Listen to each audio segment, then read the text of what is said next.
So I'm so grateful that you're taking out time out of your day or evening, wherever you are in the world, to tune in, to learn, to listen, and to grow. And you know that my commitment to you is to bring you guests that I believe can expand your mind, enhance your vision, and help you live a better, happier, and healthier life. And today's guest is going to do exactly that. I've been reading his work, following it for some time as well. And even the other day, when I was stopped on the underground, someone actually approached me and said, Jay, my friend who they were with at the time is struggling with cancer, is, having a really tough time. What's your one piece of advice? And it was literally, I was in a rush, we were moving around, and they're like, what's your one piece of advice? And I was like, you have to read Dr. Joe Dispenza's books. And that's what I said to them. So today's guest is a New York Times bestselling author, a corporate consultant, a writer, and a speaker who's spoken in over 33 different countries and in 6 continents, and his events are completely booked. I've just been hearing about how incredibly booked in advance they are, whether it's Niagara Falls or Cancun. Our guest today is Dr. Joe Dispenza. Thank you for being here, Joe. Happy to be with you, Jay. Yeah, really appreciate you being here. Like I said, I've been following your work for some time. I've recommended your work to many people. I've seen a lot of my friends benefit from your work. And for the few people who may not know who you are and what you do, in your words, how do you describe what you do? I get this question a lot when I get on an airplane and somebody sits next to me and you're going home, or we get into a conversation. I believe in human possibility, human potential, and I think that one of our biggest limiting beliefs is the belief of how limited we really are. And so my interest is to give people the science to begin to understand how powerful they really are. And I think that science really is the language that does that really well. And the new sciences like quantum physics and neuroplasticity, neuroscience, neuroendocrinology, psychoneuroimmunology, the mind-body connection, epigenetics, all of those sciences point the finger at possibilities. So I want to create a language for people from a philosophical or theoretical standpoint, for them to begin to understand what's possible.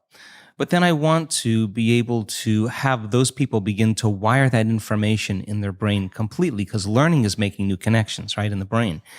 But remembering is maintaining and sustaining those connections. And it's so much easier to lose our vision than to remember it, right? So then we have to begin to hardwire the brain, or install the neurological hardware in preparation for an experience. So the more people understand what they're doing and why, then the how gets easier. So I want to then set up the conditions in an environment, in a workshop, where people can begin to apply or personalize what they learn so that they can have an experience. An experience then further enriches the brain. But the prize of an experience is an emotion. And once you start feeling unlimited, once you start feeling abundant, once you start feeling worthy, now you're teaching your body chemically to understand what your mind has intellectually understood. So knowledge is for the mind and experiences for the body, and people begin to embody the truth of that philosophy. Now, if they can repeat it over and over again, it'll become innate in them. It'll become natural, second nature, it'll become easy. They'll begin to master that philosophy. So I want people to begin to understand that thoughts are very powerful. Feelings drive our thoughts, and that they can begin to create a better life for themselves once they understand some of these principles. Yeah, and we hear this a lot. And I've heard you say that we sign up to become victims of our own life. Explain what that means, and how do we start shifting that away, and what the alternative is? I think there's degrees of understanding this, Jay, because people use the word victim so much, and I don't really think we spend a lot of time really unraveling the idea.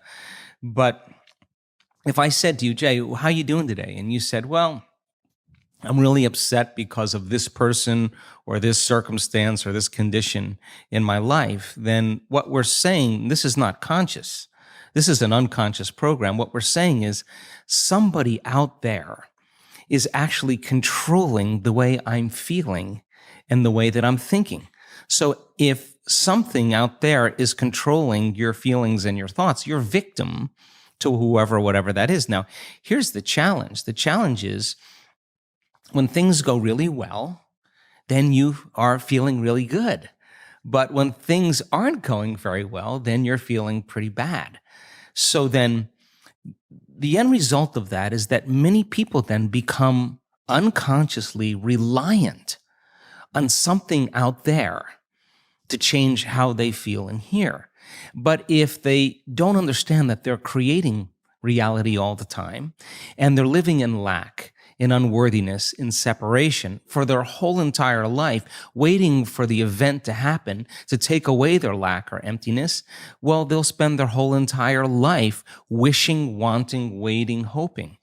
And so then that creates further separation from things changing. So then the idea then is to turn that battleship around. Is it possible then that the way you think and the way you feel can begin to produce effects in your outer world? Now, that isn't something that you swallow in one bite.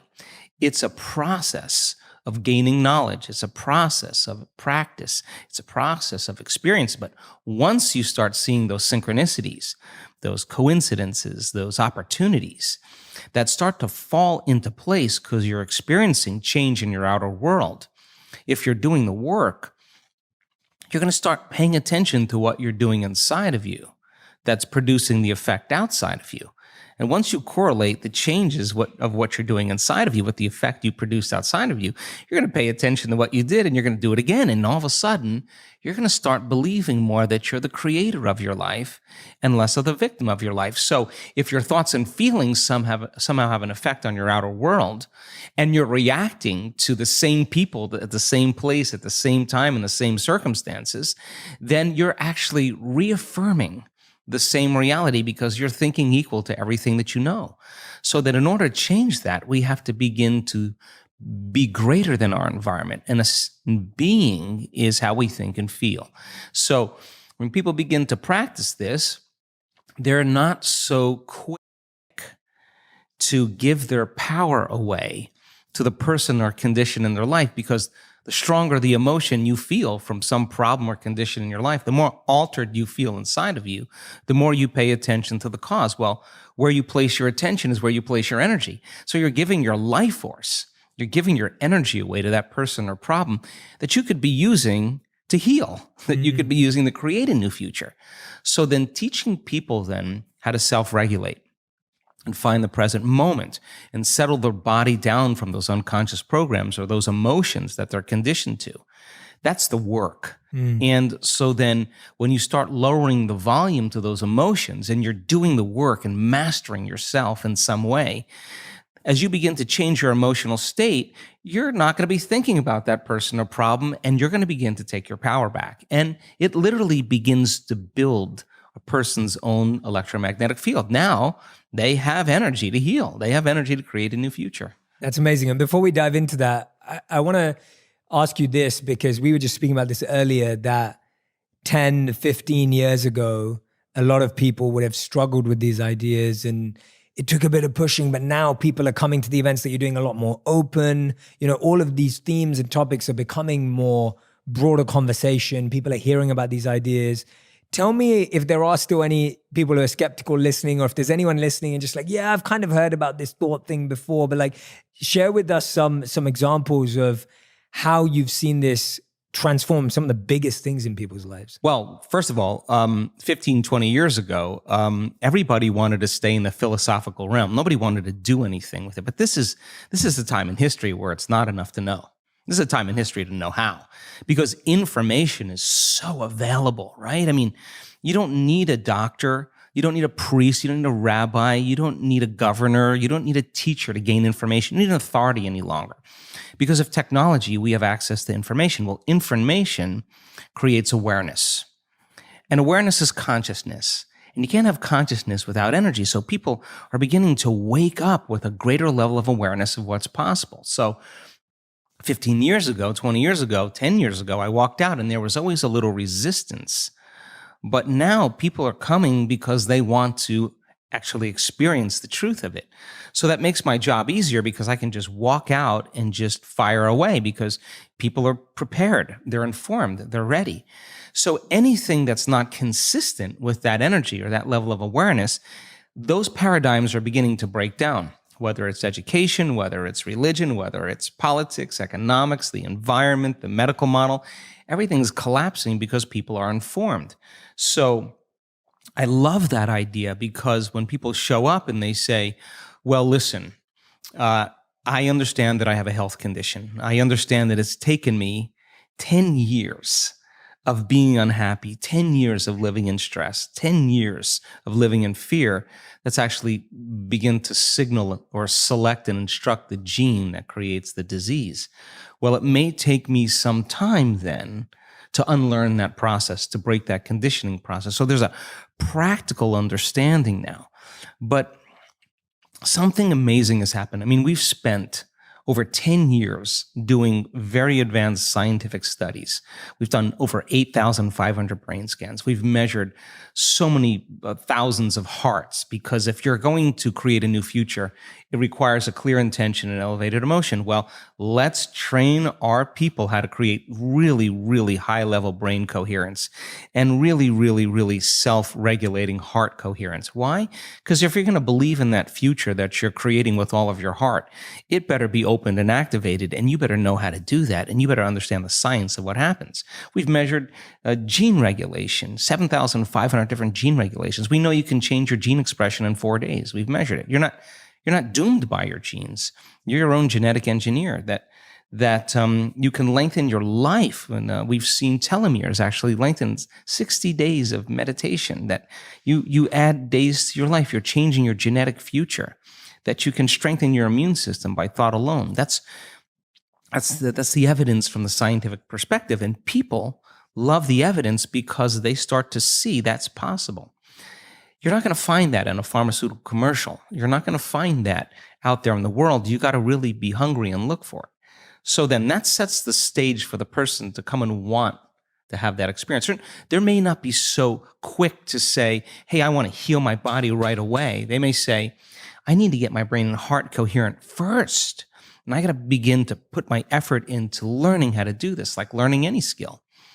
Then you have testimony, which is people with stage 4 cancers, people that are blind, that are seeing, people that are deaf, that are hearing, people with tumors on their thyroid, people with Parkinson's disease, with myasthenia gravis, with MS, with rare genetic disorders that medical science had no solution for, that struggled with all the conventional approaches and got absolutely nowhere, and then started doing this work. And now they're standing on the stage in front of 1,000 people and saying, yeah, I had stage 4 cancer.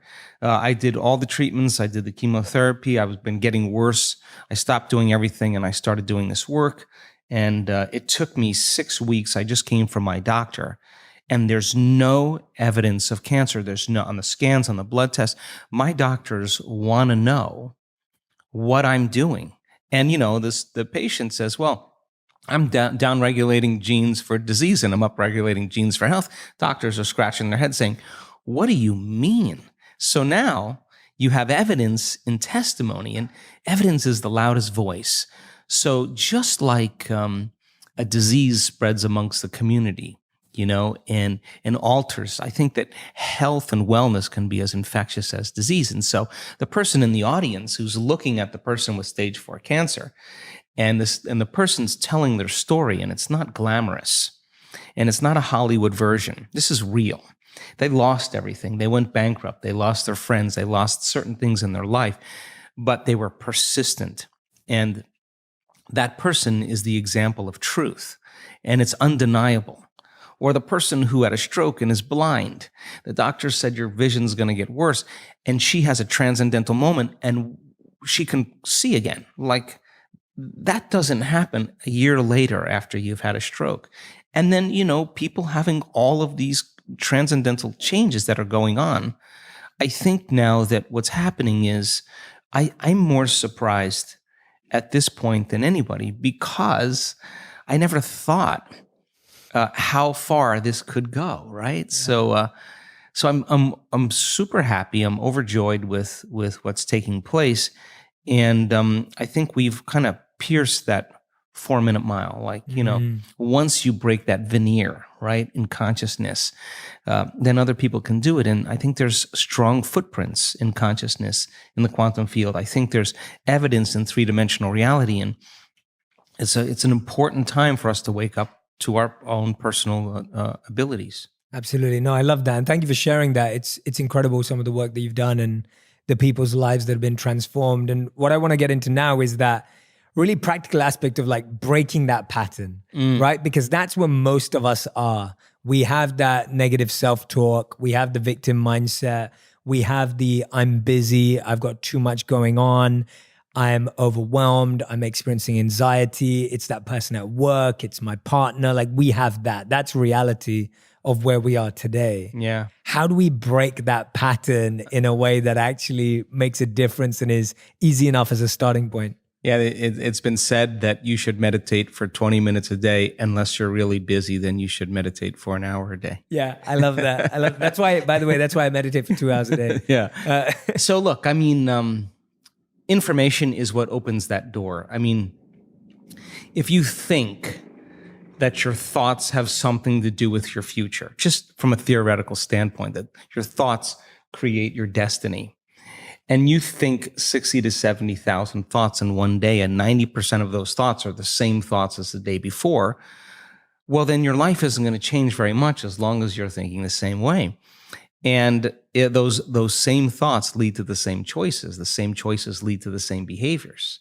The same behaviors create the exact same experiences, and we anticipate the same feelings or emotions from those experiences, and those emotions are the payoff that drive our very same thoughts. Well, our biology, our neurocircuitry, our neurochemistry, our hormones, and even our gene expression will be equal to how we think, how we act, and how we feel.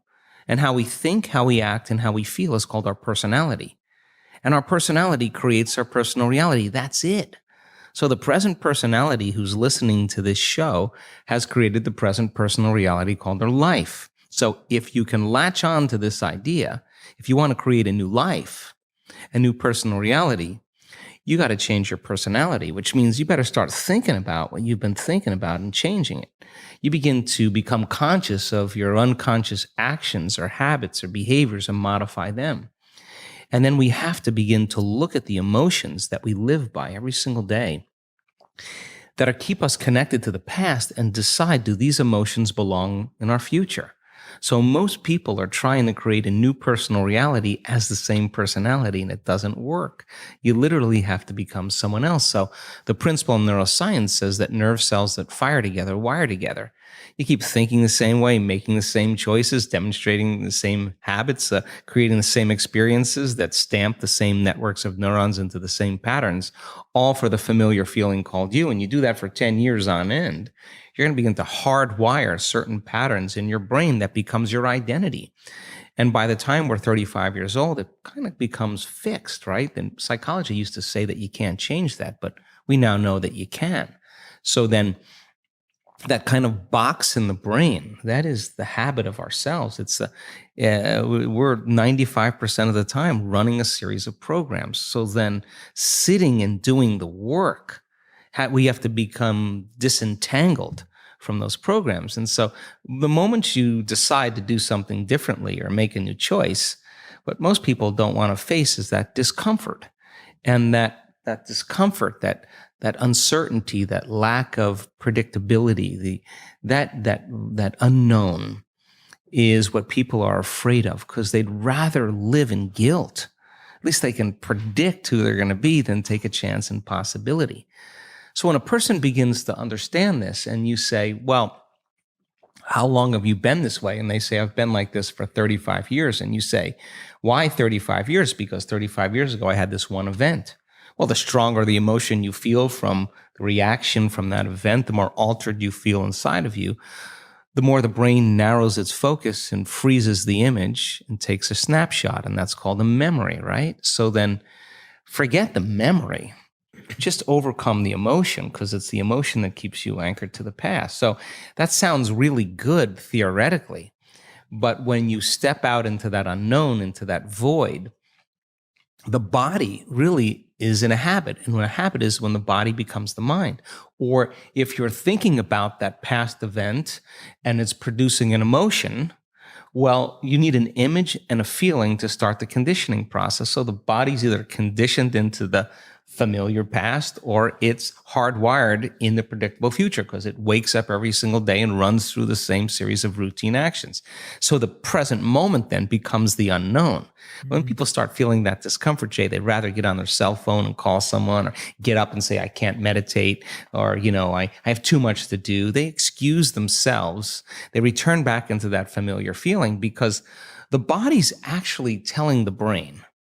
A habit is when the body becomes the mind. So the body's stepping out into the unknown and says, ooh, I'd rather feel guilty. I'd rather feel unhappy than be in this discomfort. So then, at least then when they return back to that familiar feeling, then they feel safe. So they step out in the unknown and the body starts influencing the mind, saying, you can start tomorrow. You're too busy. It's your mother's fault. It's your culture's fault. And I don't have enough money. This isn't going to work.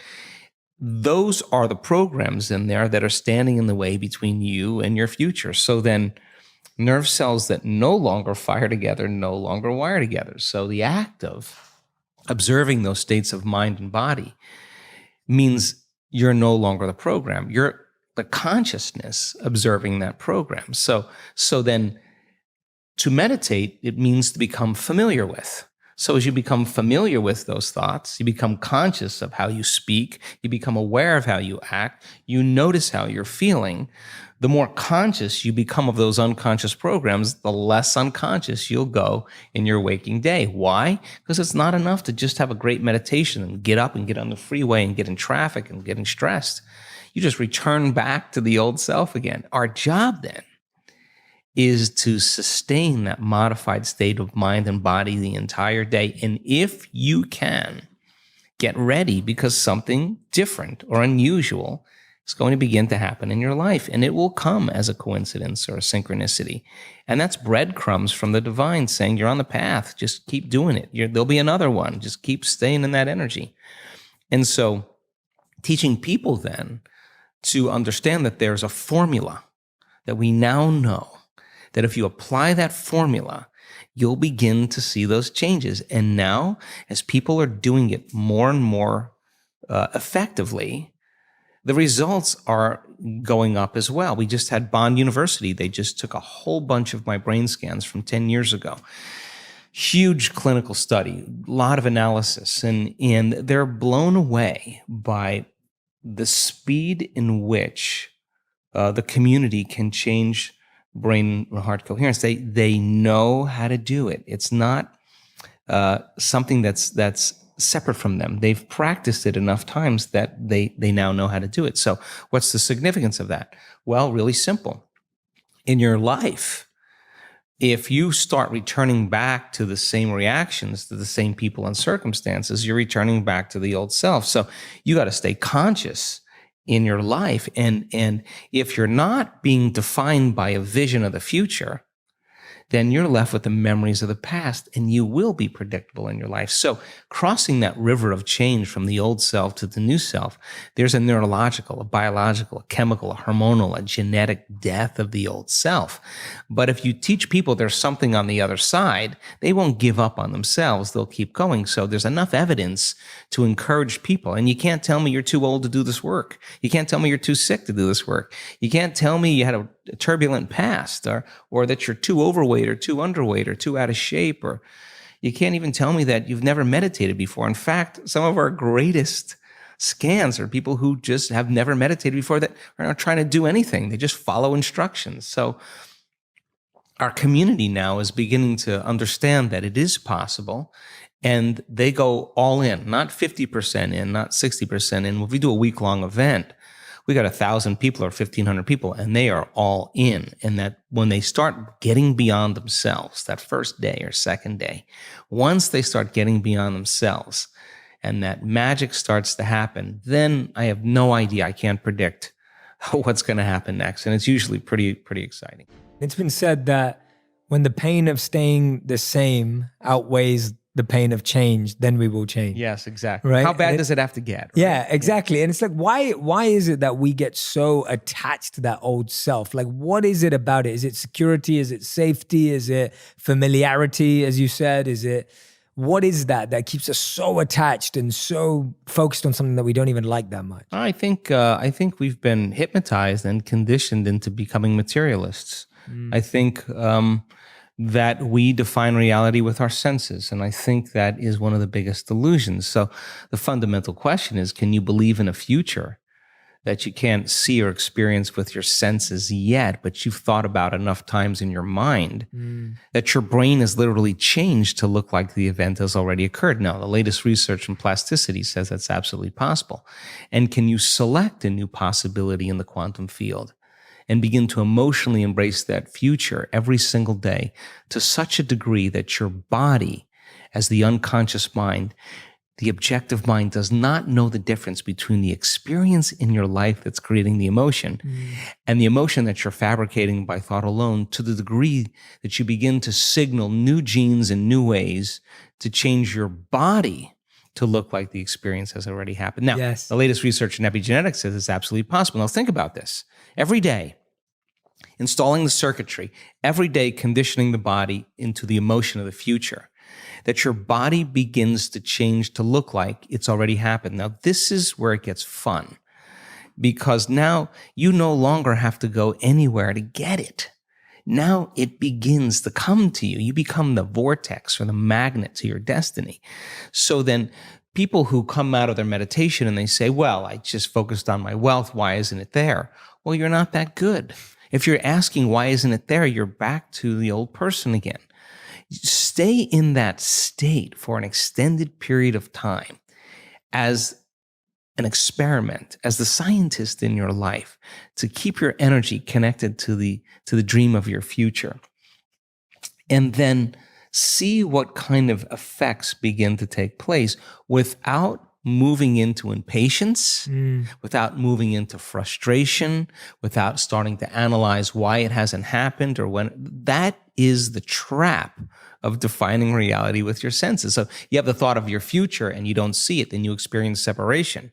But people who are practicing this work, they have the thought of their future and they feel the emotion of their future. They're still connected to it, right? So that takes practice. And it's just learning, like hitting a golf ball, hitting a tennis ball, dancing the salsa, crocheting, whatever it is. You gotta start out staying real conscious and learning. Then you get good at it and it gets to be instrumental. It gets to be fun. And that's what I want for everybody, that the act of creation should be a blissful, playful, ecstatic, loose, free process. And so I love the idea of people taking time out of their lives to prove to themselves that if they're defined by the vision of the future, then they're not living by the memories of the past. And that's where the unknown exists. So many people, the unknown is a scary place. So they don't see that future because they're used to seeing that future with evidence, with their senses. And you have to be able to get beyond that and stay in the unknown, stay in that discomfort, and then in that moment to begin to self-regulate. Like, oh, I'm starting to feel a little anxiety. Ooh, I'm starting to feel a little frustration. That's the defining moment where your body's going back to the past, because emotions are a record of the past. Or you go into routine again. So you catch yourself. It's a victory. And if you keep catching yourself, those victories add up. And it's not so much about your wealth or your health or your freedom or your new relationship. It's actually about who you become. And so overcoming the old self allows us to become somebody else. And there is that period of transition. I call it the void, where there's just not a lot happening.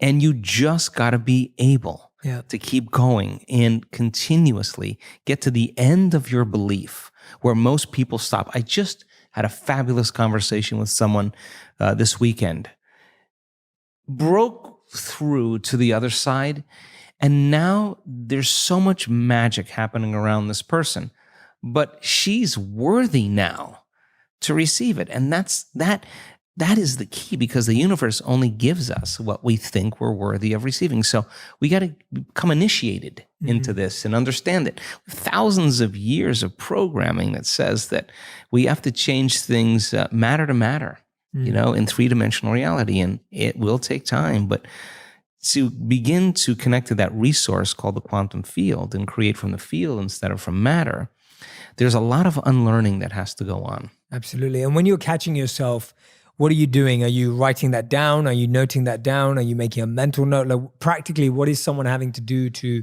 once they catch it, then how do you deal with that emotion and anxiety in the moment that feels so heavy, that feels so real and trapping? And like you said, I was at the Facebook headquarters in Menlo Park a couple of weeks ago. I was testing out their new Oculus range of virtual reality. And all the studies behind virtual reality show now that you feel the same experience of hanging off the edge of a cliff in virtual reality, and your body displays the same symptoms as they would if you were actually hanging off a cliff. So just showing how imagination does mirror the other way too through virtual reality. But how that feels so real. Like our body gets, when you're stepping out off the ledge, you're doing it as if it's reality. And so that anxiety feels so real. What do you do after catching it? What happens to that emotion?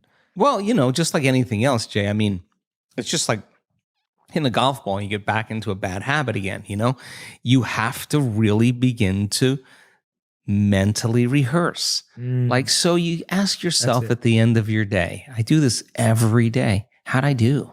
How'd I do today, bro? How'd you do? Did you do good? Where'd you fall from grace? What was it that caused you to go unconscious for the rest of the day? Like, what was that moment? Now, if you're a student of life, you'll begin to contemplate, well, it was that person that said that thing, then I reacted, or I got this email, or things didn't go my way, and I started feeling angry or frustrated or fearful. The next time that happens, how could I evolve my experience? Now, you may have to search for some answers of the best model to build, or you may actually have a long contemplation and start to go, God, the next time that happens, I think I'm going to do this, or I'm going to do that, or I'm going to plan my behaviors. And the act of closing your eyes and rehearsing what you're going to do begins to install the neurological hardware in your brain to look like you already did it. Now the brain is no longer a record of the past. Now it's a map to the future. And if you keep installing that hardware, the hardware will become a software program, which means you'll just start acting like a happy person. Why? There's no magic there. You installed the circuitry. So that's more important than the news. Right. It's more important than answering any email or any text. It's more important than talking about your past or some dinner. If you can begin to just think about how you're going to do it differently, that's the building process neurologically already. So now you have to get conscious in order to do that. And it takes some time. It means you got to shut your cell phone off. You got to close your door. You got to take a break from everything out there and begin to practice. And so by experience then, you start noticing, oh, here it comes the frustration, or here comes the fear. And now we've given people the tools to be able to self-regulate, to create brain and heart coherence. And so you see people say, excuse me 1 minute, I just need a minute.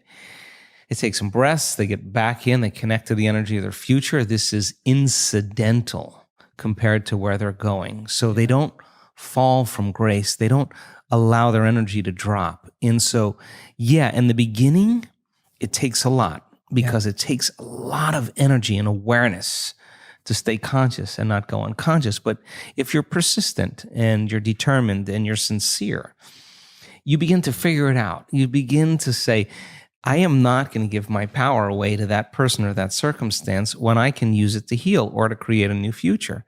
And so people then won't excuse themselves and say, I had a hard day yesterday, I had a fight with my coworker or my ex, and I don't feel like doing the work. Well, that's the time to get back on the horse. Yeah. Because it's all of those times that we self-correct. Those are the most valuable moments to us. People who've had profoundly transcendental experiences where we say, got lit up, they connected, and their brain goes into very, very high coherent states and super gamma patterns that are way outside of normal, and they have a transcendental download or connection that's mystical. They look back at their entire life. They don't want to change one thing in their past because it got them to that moment. That's the moment the past no longer exists. Now, by the same means, they look back at their past and they see all those tough moments where they overcame themselves and they fall in love with that person. They don't look at the good meditations or the things that went well. They know that it was those moments that got them to this moment. And I think then that's when they begin to understand that all of the hard work, all the effort in who we become makes, no one can take that away from us. So then once we arrive at that level and we experience whatever the dream is or whatever we create, the next thing is do it until you fully enjoy it. And then when it gets boring or predictable, let's go again. Let's do something else. Yeah. And I think that's evolution. Yeah, absolutely. And it's the day you don't want to is the day you most need to. Exactly. And I think what you said about self-correction there and mental rehearsal are such powerful points, because I think I always say this, like, warriors prepare not on the battlefield, right? Like, you don't prepare when someone's about to slice you with their blade. Like, you prepare in your quarters, you prepare in the training camp. And I think for a lot of us, we wait till things go bad, or we wait for that moment where we're feeling pain or stress or anxiety, and then go, okay, what do I do? Where's the pills? Or where's this? Or where's this? And then we look for our toolkit. Yeah. But it's that preparation of that toolkit. And now let's break some of the myths around this visioning of the future that you're speaking about, because we hear it so often, and I'm intrigued to see which way you answer it. But I feel like we live in a world where often when people think about visioning the future, they vision stuff. So you have a vision of the car you want, or you have a vision of an amount of money you want, or you have a vision of a home you want. And you see this with people with their vision boards. What's your take on that? And is that the right type of visioning? And what is the right type of visioning? Well, we do so many different variations because I think people integrate information differently. And all of those cars and homes and whatever that is, are symbols of what it looks like when a person actually arrives at this concept called abundance, right? So if those things help them to associate with something that creates a feeling of abundance, and they're building their vision board to help them to get clear on their intent, then that's fine, because they're associating objects or things or material things that they'll say, that's when I know that I'm abundant. That's fine. Other people will say, look, abundance just means that I have more than I need, and I'm happy with that. And for them, there's a feeling that is associated with that. And when they begin to dream about their future, they may see themselves in a scene or see themselves a certain way. I don't care what it takes for the person to get there, because once they have their abundance, and this happens quite a bit in our work, when you finally have everything you want, there's only one thing you're going to ask yourself: how am I going to contribute to the world? How am I going to make a difference? So we use different tools to help people to get to that point. But if the person's doing the vision board and they're saying, when I get my new car, I get my new house, I get my new relationship, then I'm going to feel so great. Well, then they're back to the program, waiting for it to happen for them to feel the emotion. They're believing their outer world has to change in order for them to feel better. There's no effect of drawing the experience to you with that way. So the person has to use those tools to get them into the emotional state for them to feel like it's already happened. Now think about this. If you get up from a creative process and you feel grateful, you feel a love for life, you feel a joy for existence, you feel a passion for the moment, you will not be looking for your future, because you'll feel like it's already happened.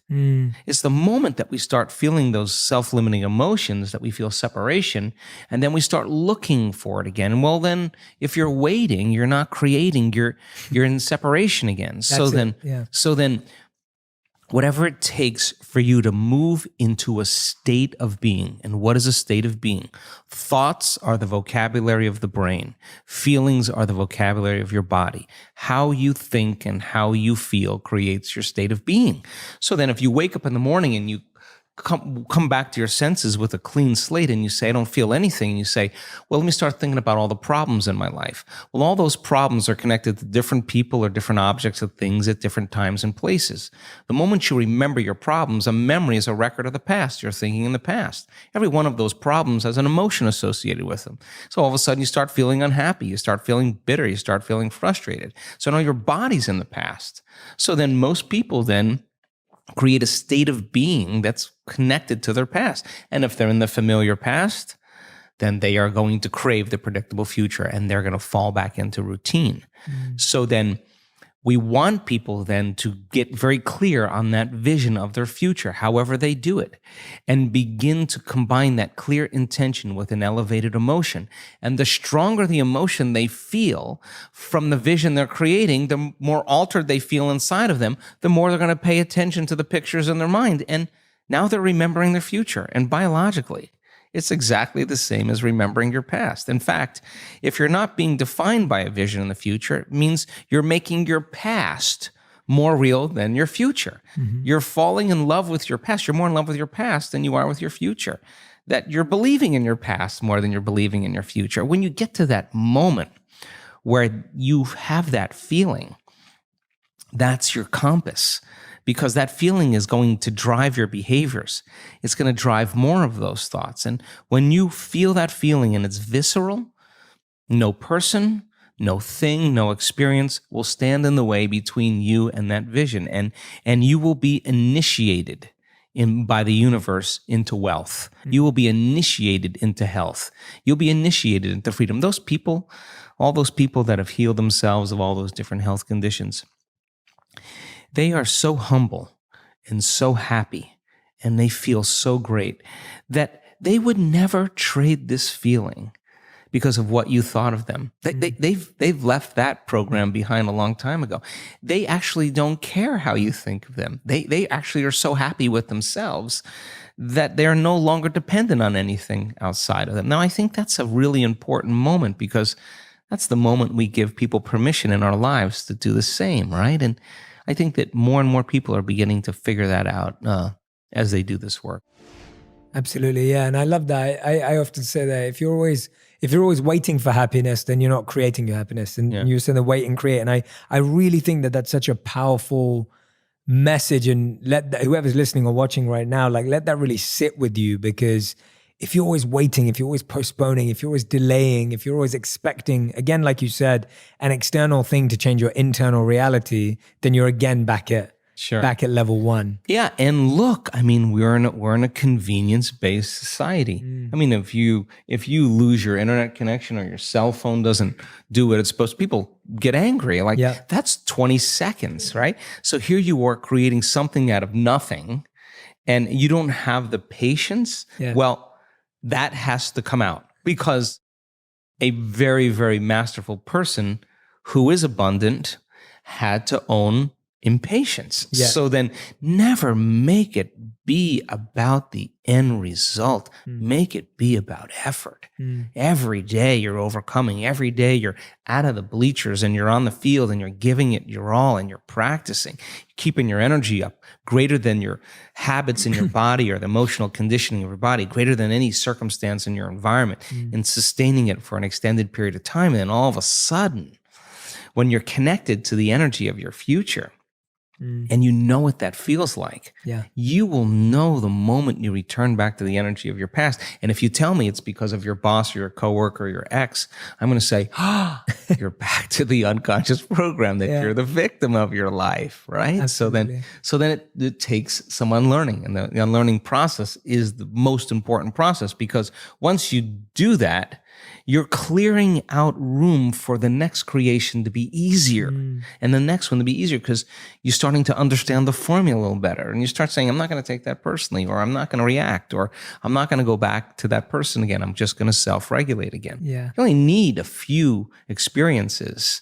to know that this is the truth. And then you start managing your attention, and you manage your energy a lot better. And I think that I always say, I don't care that you fall off the horse. I just care when you get back on, right? Because some people fall off and then they have to go into guilt and analysis and they take weeks. And well, you could have just said, I fell off. Let me just get back on and keep going here. Yeah. I've heard you say that people use and I talk a lot about relationships in a lot of my content. My audience likes learning about relationships. They're obviously such a big part of our life. I've heard you say that we use relationships as a mechanism for our addictions to certain emotions. Yeah. And tell me how we do that and how to snap out of that, because I think sometimes we're kind of like, okay, well, I'm not doing it, but you're using someone else as your crutch. Well, look, I mean, I think that emotions are energy in motion. And so let's just say that we share the same experiences, okay? We're friends and we share the same experience. Oh, you're from London, I've been to London, my daughter lives in London, and we have, hey, you do this, I do that, you did that, you own this, I own that, So what we do is we actually look to see when we meet people if we're matching neurologically, if we're matching emotionally. So if we share the same experiences, we share the same emotions. And if we share the same emotions, we can relate to one another. So this is where it gets sticky. So then the moment you start saying, that person did that to you once. Yeah, that person, I had a similar experience. That person did that to me. Now we open the door like, I'm going to use you to reaffirm my attachment to that emotion. And let's just work it up so that you can suffer and I can suffer, and then we can have a conversation. And literally, we're sharing the same energy. And if we're sharing the same energy, we're sharing the same information. And we're bound by an invisible field of energy that keeps us connected. Yes. So then what does it take to break that energetic field? An energy that's greater than the energy that's holding it together. That's how you separate atoms that become a molecule. They're bound by an invisible field of energy that's keeping them connected. So you got to use a greater energy than the energy that's holding them together to separate them. Well, in order for you to change, then you can't have energy without awareness or consciousness. You got to go to a greater level of consciousness and change your energy. And nobody changes, Jay, until they change their energy. And when they change their energy, they change their life. So then you may say, well, this person, I use this person, and I use my enemy to reaffirm my addiction to hatred. I use my coworker to reaffirm my addiction to judgment. I use my ex to reaffirm my addiction to resentment. That we have these different people in our lives that we need to remind us of who we think we are. The enemy dies and you find another one. Your coworker leaves and you start judging another one.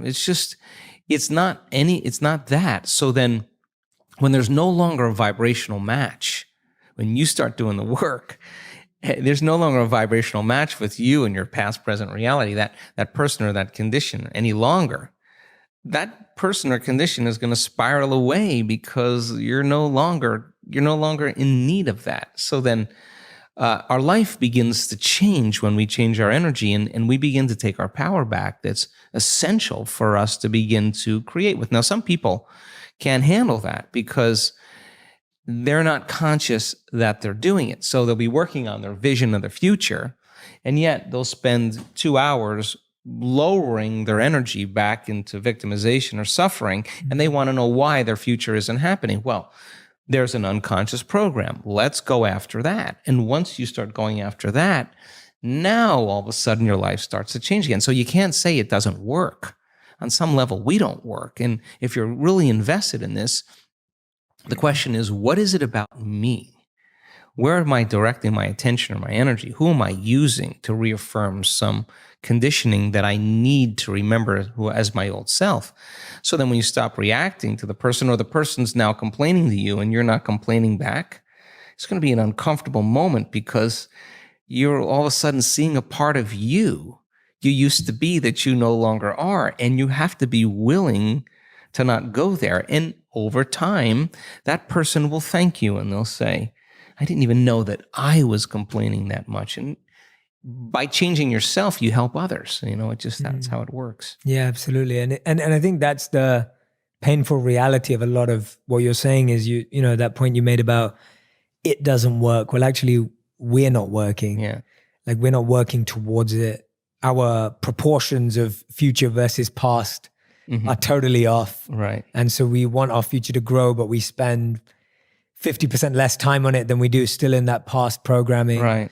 And I think that's kind of like the hardest pill to swallow. It is. It is. It's like the most painful one. But look, how bad does it have to get? I mean, to what denominator, to what lowest level do you have to reach before people really make up their mind to change? My message is, why wait? I mean, when you're feeling so altered emotionally, you feel so bad, that's the moment you could actually see yourself for the first time, because you're not answering your cell phone. You're not responding to all your texts. You're not watching TV. You're not going out to dinners. You're not calling people back.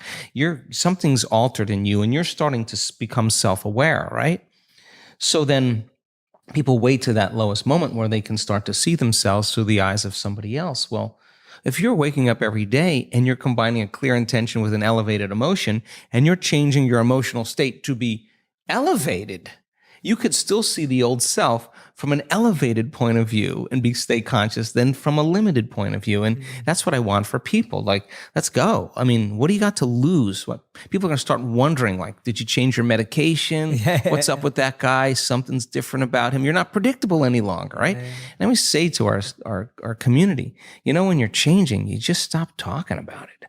You're just too busy being it. Something's happening, and that's the repetition of getting a few days in a row of that really well. I always say, God, if you had a great meditation, you wake up feeling better at the end of that meditation than when you started, and you do that the next day, and then the next day, you're going to start feeling better all the time. And that your body's going to start feeling better, and everything's going to start feeling better, and you're going to start feeling better about life. So then we have 1,000 reasons.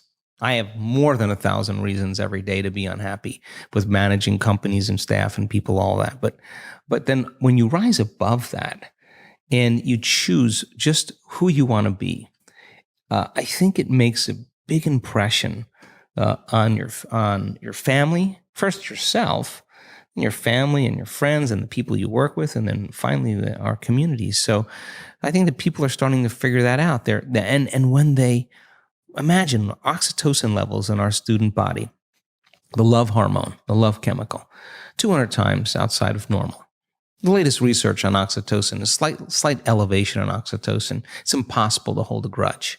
Now, so then what that means is you feel so amazing that why would you want to hold a grudge against that person? So forgiveness then is not something that you have to try to do to be spiritual. It's the side effect of saying, I don't want to give up this feeling for you or anybody, so I'm letting it go. I'm freeing you. I'm freeing myself. And my goodness, there's more liberation of energy. I call that the natural state of being. And we're knocking on that door. Why? Because as you begin to open your heart to life again, and you start trusting in your future and trusting in yourself a little bit more, and you start self-regulating with your heart, you do that properly. And you lead from that place, from that level of awareness, your life will change in dramatic ways. And why is that essential? Because when people start doing that effectively, oxytocin signals nitric oxide. Nitric oxide signals a chemical called endothelial-derived relaxing factor. And that causes the arteries in your heart and lungs, Jay, to literally swell. Just like when your sexual organs are aroused and blood flow moves into them, male and female, that's a different consciousness. There's a different energy in there. Imagine the same intensity moving into your heart. That's what people are experiencing. That is a level of love. It's not like a love for your puppy. It's not like the love for your partner. This is transcendent of that. This is the most familiar, unfamiliar feeling you will ever have. It'll be distant and at the same time very close. And you'll start to see the hidden meaning behind all things. And now, when you walk in the presence of your greatest betrayer, the person who threw you under the bus, whatever it is, when you walk in from this place, there will be no emotional reaction. You will just see that person for who they are, who you used to be. Now, compassion then is no longer something that you have to try to do. It's the end product of doing the work. And I think that mystics and saints and masters of old understood this. So when they thought of that person, they didn't allow that thought to produce a feeling or an energy that would lower their energy. They understood that when they had the thought of that person, they saw their limitation. It wasn't hurting them. It was only hurting themselves. Now, I think that if the world was doing that, wow, we'd have a very different world. Yeah, I love that point. That's such a phenomenal point. Joe, you've been incredible. Like, really love this conversation. We end every On Purpose episode with a final 5. This is kind of like a quick fire, rapid fire round. Right. But before we dive into that, I just wanted to just take that point that you just ended on there. I think that's the big one, right? Like what you've just said for me, that's the big one. It's the recognition that when you're assimilating a negative thought or a negative judgment or a negative emotion, envy, greed, whatever it may be, that's actually lowering your energy. Yeah. And when you get to that place where you're experiencing that incredible bliss right here, You can't. You can't. Yeah. And even if you have the thought, and the thought will still come because we still have those thoughts. But the thought Yeah. will be an understanding Correct. of human nature, because you're no longer at that vibrational level any Yeah. longer. You're rising above it, Yeah. and I think more and more people are starting to figure that out. And the people in their lives are like, no, my husband is a changed person. No, he's not the same guy. I know him. I know he's completely different. Yeah. And the guy's just like, yeah, I feel amazing. I feel great. And all it was sitting in the fire Yes. for a little bit of time until the body finally moved out of the past into the present moment. And so the causes of this, like I always say, you never know what you're doing today and how you're doing it, who you're going to affect tomorrow when you do this work. And that's what we're seeing. And people are, they're getting promotions. They're getting all these wonderful things, not because of anything that they're doing. They're just different. Yeah. And people notice that, and they want those people in the position to make better decisions for the whole. And I think that's how we change the world. Absolutely. I love it. So here's your final 5, Joe. The first question is, what are the 3 things we should say when we wake up in the morning or think? Well, first, I would say, what is the greatest ideal of myself that I can be today? And I would not get up until I felt like that person. The second thing I would say is, can I begin to keep my energy up the entire day? And if I do it properly, then I will be open to opportunities and possibilities that weren't there before. The last thing I would say is, could I sustain brain and heart coherence to the point where that intelligence within me that's giving me life begins to find a door to open out so I can begin to see evidence in my world? I love that. Beautiful. Question 2, what would you say every evening before you go to sleep? Oh yeah, how did I do today? Best things? How did I do? How did I do? How did I do today? I mean, one day, one lifetime. Yes. How did I do today? Yes. Did I change or help another human being? Did I really change someone's future, a future timeline? Lastly, what is the greatest thing I learned? I love that. Question number 3 of the final 5, 3 things to remove from our vocabulary. I can't is probably one of the biggest ones. I'll do it later, or I'll do it tomorrow, is also another big one. And it's too hard. Oh yeah, nice. I like those 3. Mine are, I switched saying I'm busy to being productive. That changed my life. Just recognizing the difference between what busy made me feel and what productive made me feel. And the other ones were in arguments, stopping saying you never and you always, because no one never does anything and no one always does something. And we say those all the time. Okay. Question number 4. What's your meditation practice like? Wow. I do a very advanced version of what my books are about, just because I'm always trying new things out for our community. But, my big thing really lately is the mystical. And I've just had one of the most transcendental experiences this particular weekend. So I go as deep as I possibly can into that fertile blackness. And I don't stop until I connect to something. And I know that feeling, what it is when I connect. And then I have a thought of whatever experience I want. And then I completely surrender to the outcome and stay open. And it's been working pretty well. That's amazing. And question number 5, if you could give everyone in the world an experiment to do for 30 days, one activity that they'd have to do every day for 30 days, what would it be? Oh, I would ask them to take out a piece of paper and write down every thought that they've been thinking that's standing in the way between their future and where they are. To write down every habit or behavior, even how they speak, that stops them from becoming the person that is healthy, wealthy, or free. And then to begin to recognize the emotions that keep them in the same state of being every single day, and become so conscious of those thoughts, behaviors, and emotions that they wouldn't let any of them slip by unnoticed by them. Then I would have them write down the thoughts they do want to fire and wire in their brain. I would have them write down what the behaviors look like of a great person that they wanted to become. And I would have them practice thinking about it and practice rehearsing it. And then I would say to them, what emotions would you feel when your future happened? Because you have to teach your body emotionally what that future feels like before it happens. And every day, if you practice that diligently and sincerely, and just become conscious of who you no longer want to be and keep becoming conscious of who you do want to be, you should begin to see evidence in your life. And when it comes in a way that you least expect, that surprises you and leaves no doubt that it's come from a greater mind, then you'll be inspired to do it again. And now we believe we're more the creators of our lives and less of the victims of our lives.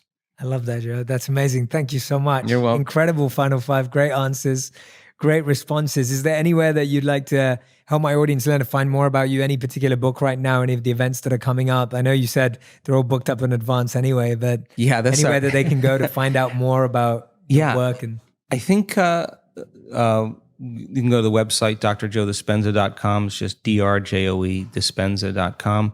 And then, if you're interested in doing like a week-long event, I mean, that's where the magic happens. I mean, miracles of biblical proportion lately, in fact. There's a progressive workshop that's a preparation. It's an online progressive, and it's like a 9-week course. You can do it in a weekend if you want. But that is kind of the basics for people to get introduced to the work, and then they'll be ready for a week long. And again, the week longs, we try to do one a month in different parts of the world. Amazing. Yeah.